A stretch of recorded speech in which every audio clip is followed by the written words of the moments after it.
تو نکلے. اچھا میں مجھ سے ہمیشہ یہ پوچھا جاتا ہے کہ مجھے لگتا ہے ان کے کچھ کرنے سے کچھ ہوگا نہیں, ہمیں نا ہم بہت ہی الٹ چل رہے ہیں شاید بحیثیت قوم.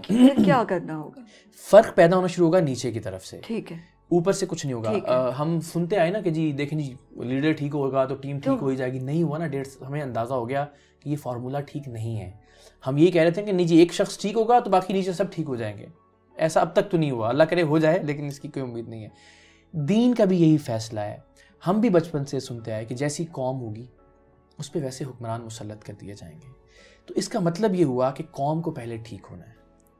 پارلیمنٹ کچھ نہیں کر سکے گی, قانون میں آپ کو ایک ایگزامپل دیتا ہوں, اور میں بہت جگہوں پہ بات کہہ بھی چکا ہوں. ہم نے ایک پروگرام کیا اسی جملے کو پرکھنے کے لیے کہ جیسی قوم ویسے حکمران. تو ہم نے ایک ٹی وی کی تار نکالی, ڈسکنیکٹ کیا, چل رہا تھا ٹی وی بالکل ٹھیک ٹھاک تھا, اور اسے ہم لے گئے ٹی وی کے میکینک کے پاس. تو ہم نے کہا یار پتہ نہیں کیا ہو گیا, خراب ہو گیا, اسے ذرا چیک کریں. اس نے بہت تھوڑی دیر اس کو چیک ویک کرنے کے بعد کہا کہ اس کی آئی سی اڑ گئی ہے اور اس پہ 13,000 روپے لگیں گے. حالانکہ وہ میکینک ہے, وہ ظاہر جانتا تھا کہ صرف ایک تار ڈسکنیکٹ ہوا ہے. اسی طرح فریج کا ہم نے ایک تار ڈسکنیکٹ کیا, فریج والے کے پاس لے گئے. فریج والے کو کہا یار دیکھو یہ تو چلتے چلتے بند ہو گیا. اس نے بھی بہت میٹر لگائے, اس کو پسینے میں شرابور کہنے لگا اس کا کمپریسر اڑ گیا ہے اور اس پہ 18,000 روپے لگیں گے. پھر ہم نے سب سے دلچسپ چیز کی کہ ایک موٹر سائیکل کا ٹیوب خریدا, ٹائر کا نیا, برانڈ نیو, اسے ٹائر میں ڈالا اور پنکچر والے کے پاس لے گئے. تو ہمارا جو بندہ تھا, جو رپورٹر تھا, جو خفیہ کیمرے سے ریکارڈنگ کر رہا تھا, اس نے کہا یار میں پانی پی کے آتا ہوں, ذرا دیکھنا اس کے پنکچر.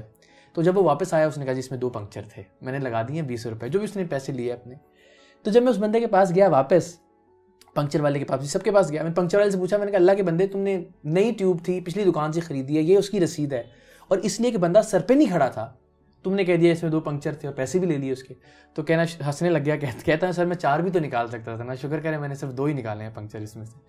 تو مجھے یہ لگتا ہے کہ جس کو جتنی کرپشن کا موقع مل رہا ہے, اب دیکھیں نا یہ پنکچر والا جو آج 20 روپے کی کرپشن کر رہا ہے, اگر یہ کل حکمران بن جائے گا تو کیا یہ 20 ارب کی کرپشن نہیں کرے گا؟ ہم شور کرے گا, اس لیے کہ اس کو موقع ہی 20 روپے کا کرپشن کرنے کا مل رہا ہے.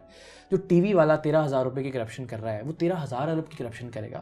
تو مجھے لگتا ہے کہ جب یہ قوم ٹھیک ہوگی نیچے سے, جب ہم حلوے کی پلیٹ پہ ووٹ نہیں دیں گے, جب ہم بریانی کی پلیٹ پہ بکنا چھوڑ دیں گے, جب ہم قیمے والے نان پہ اپنی بولی نہیں لگائیں گے, تب حکمران بھی ٹھیک آئیں گے, تب حکمرانوں کے فیصلے میں بھی. تو ہم توقع یہ کرتے ہیں کہ جی لیڈر ٹھیک آ جائے گا تو قوم ٹھیک نہیں ہوگا. ایسا ہمارے پنکچر والے کو ٹھیک ہونا پڑے گا, ہمارے عالم دین کو ٹھیک ہونا ہوگا, ہمارے صحافی کو ٹھیک ہونا پڑے گا, ہمارے وکیل کو ٹھیک ہونا پڑے گا, ٹی وی کا میکینک صحیح ہوگا. سب لوگ جب کرپشن کر رہے ہیں اور ہم یہ توقع کریں کہ جی ایک لیڈر پورے ملک کو بدل دے گا, سوال ہی پیدا نہیں ہوتا. یہ لوگ ٹھیک ہو گئے, انسان بنیں گے, اچھے لوگوں کو لے کے آئیں گے, اور پھر مجھے لگتا ہے یہ نیچے سے اوپر تک کا سفر ہے, اوپر سے نیچے تک کا سفر نہیں ہے.